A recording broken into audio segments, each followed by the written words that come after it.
Shalom guys, welcome back to Youth News.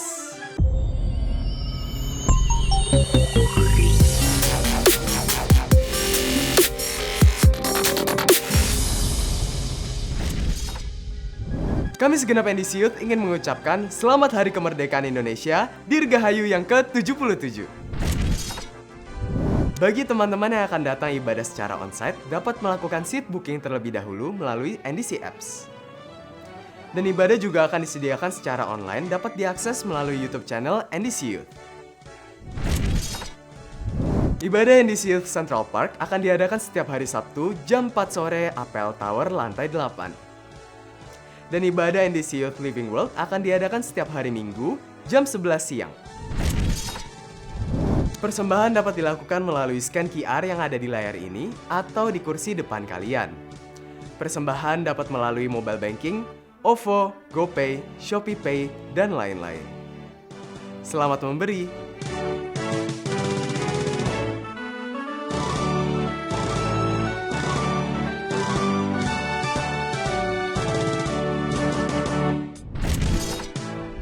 Sekian untuk news minggu ini. Stay safe and God bless you.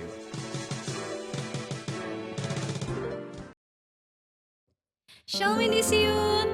Welcome back to NDC Youth Online Service. Senang banget bisa kembali menyambut teman-teman dan kita bisa sama-sama kembali beribadah secara online. Yuk sebelum kita memuji dan menyembah namanya, mari kita bersatu di dalam doa. Tuhan Yesus, sungguh kami bersyukur Tuhan atas berkat yang Kau berikan pada hari ini ya Tuhan. Kami bersyukur atas rahmat yang Kau curahkan ya Tuhan. Tuhan, terima kasih juga karena kami boleh berkumpul di sini ya Tuhan untuk sama-sama kembali beribadah kepadamu ya Bapa. Sebentar kami ingin menaikkan pujian dan penyembahan kami, biarlah segalanya hanya untuk memuliakan nama-Mu Bapa. Terima kasih Tuhan. Dalam nama Tuhan Yesus, haleluya. Amin. Mari siapkan hatimu. Kita mau sama-sama kembali menyembah nama Tuhan kita.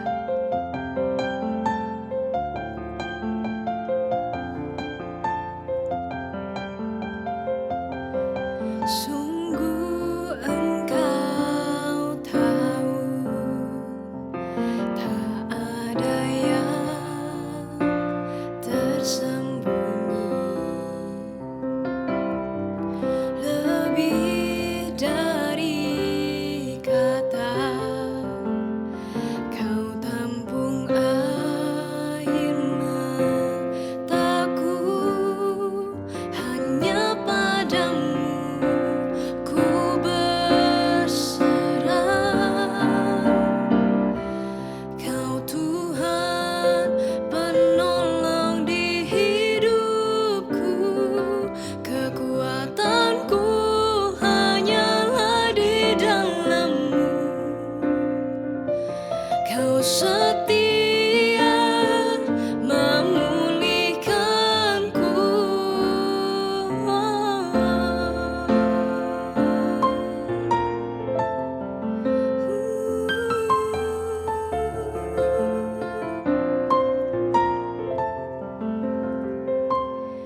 Sungguh Engkau tahu, tak ada yang tersembunyi, lebih dari kata Kau tampung air mataku, hanya padamu ku berserah. Kau Tuhan penolong di hidupku, kekuatanku hanyalah di dalam-Mu. Kau setia memulihkanku, hidupku memuliakan nama-Mu. Rahmat-Mu menaungi hidupku. Kau setia sampai akhir hidupku.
Tuhan, penolong di hidupku, kekuatanku hanyalah di dalam-Mu. Kau setia memulihkanku, hidupku memuliakan nama-Mu, rahmat-Mu menaungi hidupku. Kau setia sampai akhir hidupku. Kau setia, setia sampai akhir hidupku.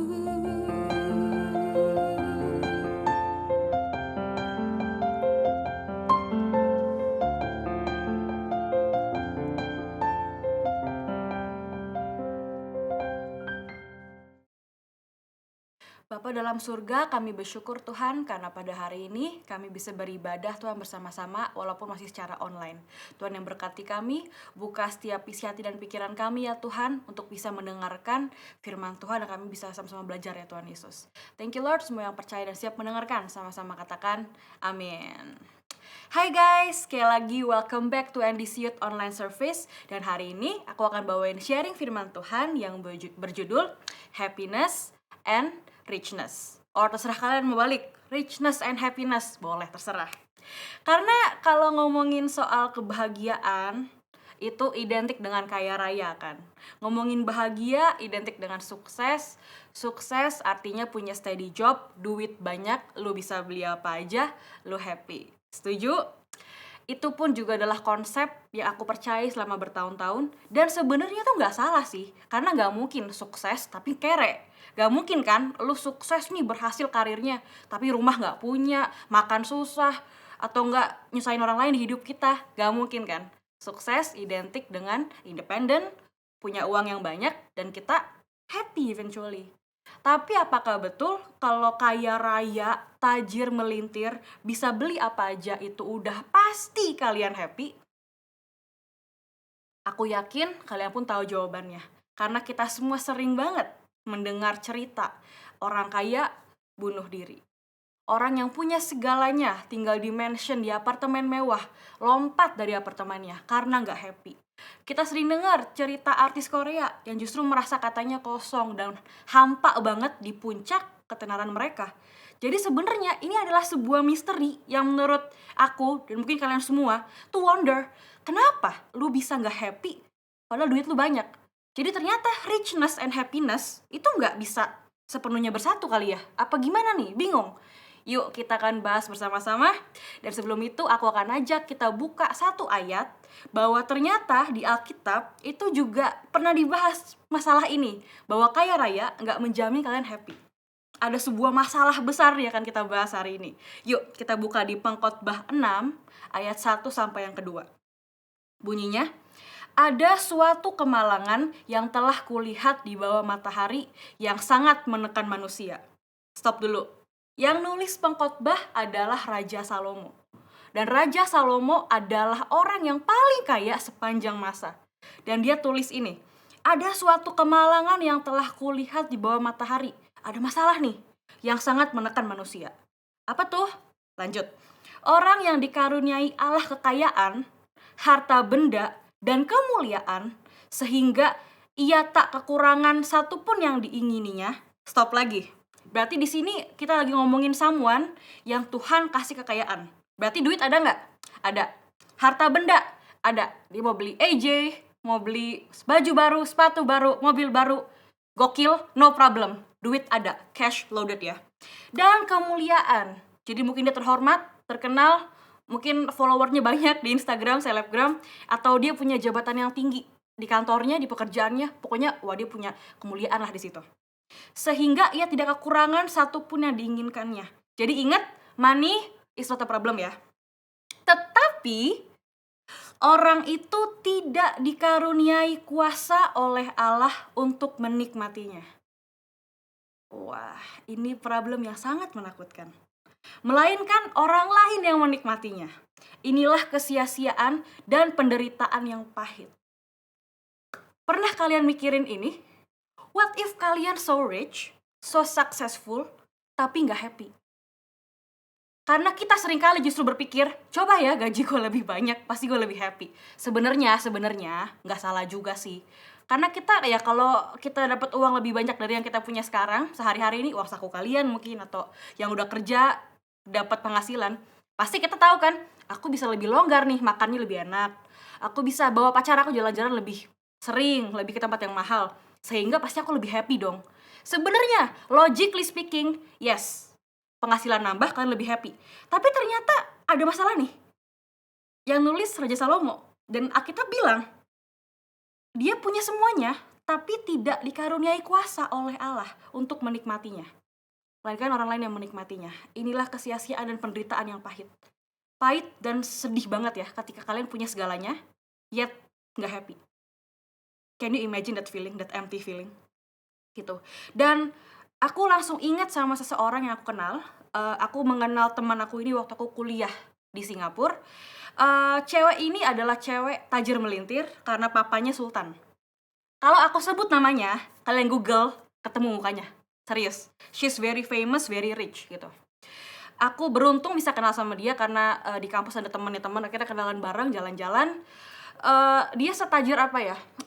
Setajir, kamu bayangin waktu Big Bang datang ke Singapura, aku nabung-nabung cuma bisa beli yang berdiri di depan. Tapi kalau teman aku ini, dia nggak cuma dapat VIP, tapi dia actually berhasil ajak sengeri makan sama dia. Serich itu keluarga dia. Dan suatu hari,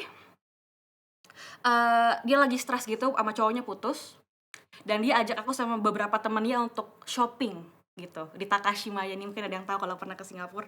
Dia stres banget, dia penat, dia butuh sesuatu katanya. I need something to feel something, I'm so sad gitu. Oke, ditemenin. Dan dia ke sebuah store yang tasnya puluhan sampai ratusan juta. Dan aku lihat dengan mata kepala aku sendiri, dia beli 6 di tempat. Gila ya, gue mikir kadang, tuh kalau gue dapat 1, gue jual lagi. How many things I can do with that money gitu loh. Aku inget kok, waktu itu aku nggak ada kok perasaan sirik sama sekali sama dia. Tapi aku lihat dia bisa borong tas begitu banyak. Dan dia bilang ke aku dengan super chill gitu, sumpah I feel nothing gitu loh. Aku nggak ngerasa apa-apa. Sampai aku belajar 2 hal hari itu. Yang pertama, ingat duit gak bikin happy. Karena gue udah ngeliat temen gue punya segalanya. Yet kalau patah hati ya patah hati kayak kita, ya patah hati juga gitu. Galau juga. Sama. Yang kedua, aku nyadar kalau sebenarnya punya uang banyak itu membuat kita cenderung salah. Karena untuk feel something, jadinya kita mencoba hal lain. Sekarang gini, ada benefitnya loh. Jadi orang tuh kadang kere dikit ya. Ini aku jujur ya, kadang kere tuh ada positifnya, ada seninya. Gila, kere kok ada positifnya? Let me explain. Sekarang kalau kita mau sebuah sepatu, mau sebuah baju, harganya mehong banget, mahal, uang kita nggak cukup, sebel kan? Aduh, mau tapi nggak kesampean gitu loh. Akhirnya kalian nabung, kalian merih, nahan lapar, makan Indomie untuk nabung supaya bulan depan bisa beli barang itu. Sekarang aku mau tanya sama kalian, begitu kalian suffer sebulan untuk beli barang itu, akhirnya lo ke tokonya, Kak, masih ada gak sepatu yang gue mau? Ada, last piece tinggal 1, nih, new, brand new inbox. Uangnya cukup, lo beli, lo bungkus tuh kotak, lo liatin waktu dibungkus sama orangnya, lo bayar, keluar akhirnya tenteng. Perasaan kamu kayak apa sih? Senangnya kayak apa tuh gak sih? Itu menurut aku seninya, kebahagiaan yang orang kaya gak akan pernah bisa relate. Bersyukurlah kalau kalian masih bisa ketawa-ketawa oleh hal kecil. Pakai baju baru, seneng kan? Tetap ada perasaan seneng gitu loh. Pakai baju baru dicuci, pakai pertama kali, kedua kali, ya ketiga kali mungkin udah biasa aja. Tapi the joy of small things yang kalian bisa nikmatin. Yang orang super banyak duit, udah gak relate. Kenapa? Makan semua bisa. Mobil baru merem dapet, udah di garasi, dianterin malah sama dealer mobilnya. Bensin naik turun gak ngaruh, duit gue banyak. Memang ada semacam kesenangan di situ, tenang kan, kalian nggak usah stres di situ. Tapi tidak ada lagi small joy over small things. Dan papi aku juga pernah bilang, itu seninya saat kamu dapat sesuatu kamu ngejar. Cowok ngejar cewek aja lebih seneng kan, ketika ngejarnya susah kan. Ya sama, beli sepatu, nabung dulu, lebih happy. Coba merem. EJ 10 datang di sini. Pakai yang mana ya? Makan. Aku sekarang kalau makan di Jepang nih, misalnya ya, fly ke Jepang, sore pulang lagi bisa. Tiba-tiba gak seru. There is no fun. Itu kadang yang aku mikir ya, kita harus bersyukur sih saat kita masih dapat karunia oleh Tuhan untuk menikmati. Karena meskipun ini klise, aku akan bilang lagi, banyak orang kaya nggak happy, banyak orang kaya kesepian, banyak orang kaya ngerasa hampa. Akhirnya apa? Karena small things sudah nggak bisa mereka rasakan, beli baju udah nggak ada rasa, beli sepatu udah nggak ada rasa, liburan first class udah nggak ada rasa, hari-hari gitu, nggak ada habisnya. Akhirnya apa? Kamu butuh something else kan, to feel something. Disitulah kamu jatuh dan salah jalan. Cari cowok yang toksik, cari cewek yang toksik, nyoba-nyoba hal yang enggak. Kenapa? To feel something. Nggak selalu anak orang kaya tuh jahat, tapi aku mulai liatin juga nih psikologinya. Mereka tuh nggak jahat, nggak anak mami, nggak rese. Ya ada sih yang iya, cuma ada yang actually dia need to feel something. Mereka nggak kenal Tuhan, nggak punya teman baik. Cari teman sulit loh kalau duit tuh banyak. Emang teman tulus sama kamu semuanya. Nih ya, satu fact menyedihkan di hidup ini. Mau kaya, mau nggak kaya, mau biasa aja, yang sayang sama kamu, yang care sama kamu, itu sedikit. Yang mau kamu happy dengan tulus doain kamu, paling orang tua, teman-teman. Tapi yang mulai kamu jatuh, mulai kamu gak happy, gagal, itu banyak. Itu berlaku gak kaya gak miskin. Jadi di sermon hari ini aku mau ajak kita semua untuk mengubah pemikiran kita. Goal kita itu jangan richness. Meskipun tidak salah, karena kita semua mau dong punya uang yang cukup. Tapi ada bedanya guys, kaya raya dan gak happy sama cukup tapi happy. Nah aku juga jelasin, maksud aku tuh cukup itu tetap ya kebutuhan dasar perlu dipenuhi ya. Aku sama papaku sering ngobrol, kayak wah kalau orang kaya belum tentu happy, kalau miskin mesti lebih happy. Tunggu dulu. Tetap kebutuhan dasar harus fulfill. Makan bisa, sekolah bisa, punya tempat tinggal, beli bensin oke, beli baju yang gak sampai robek-robek gitu loh, maksudnya something like that gitu loh. Jangan sampai wah kalau gitu miskin, aku mau tidur di kolong jembatan, nggak punya apa-apa, lu nggak akan bisa happy. Karena basic needs harus terpenuhi baru bisa happy. Tapi kaya raya nggak menjamin kamu happy. Cukup jelas ya di sini perbedaannya. Oke, kita lanjut. Jadi intinya kekayaan itu baru sejati saat bisa membuat kita bahagia dan bisa dinikmati. Tetapi untuk mengerti kekayaan sejati diperlukan sebuah pengertian. Contoh, Raja Salomo itu terkenal karena dua hal. Karena dia kaya raya dan dia berhikmat. Di 1 Raja-Raja 10 ayat 23 ditulis, Raja Salomo melebihi semua raja di bumi dalam hal kekayaan dan hikmat. Jadi dia rich dan dia very wise. Kita bisa belajar apa ya kalau gitu dari Raja Salomo? Yang pertama, kalian perlu tahu, kalau berkat yang sejati itu adalah berkat yang datangnya hanya dari Tuhan. Yuk kita baca di Amsal 10 ayat 22. Berkat Tuhanlah yang menjadikan kaya, susah payah tidak akan menambahinya. Ingat, berkat Tuhanlah yang menjadikan kaya. Jadi sebenarnya Tuhan tidak berkenan pada kekayaan yang berasal dari keserakahan, korupsi, nipu orang, jahatin orang, utang gak bayar. Tuhan gak berkenan. Mungkin kalian gak relate, aku masih sekolah, aku gak korupsi, aku belum kerja, Guys, it's never too early untuk belajar prinsip keuangan. Kalian di usia yang sangat sempurna untuk belajar itu. Jangan menghalalkan segala cara karena mau kaya. Makanya penting nih, jangan fokusnya tuh rich. Hidup kita lebih dari itu.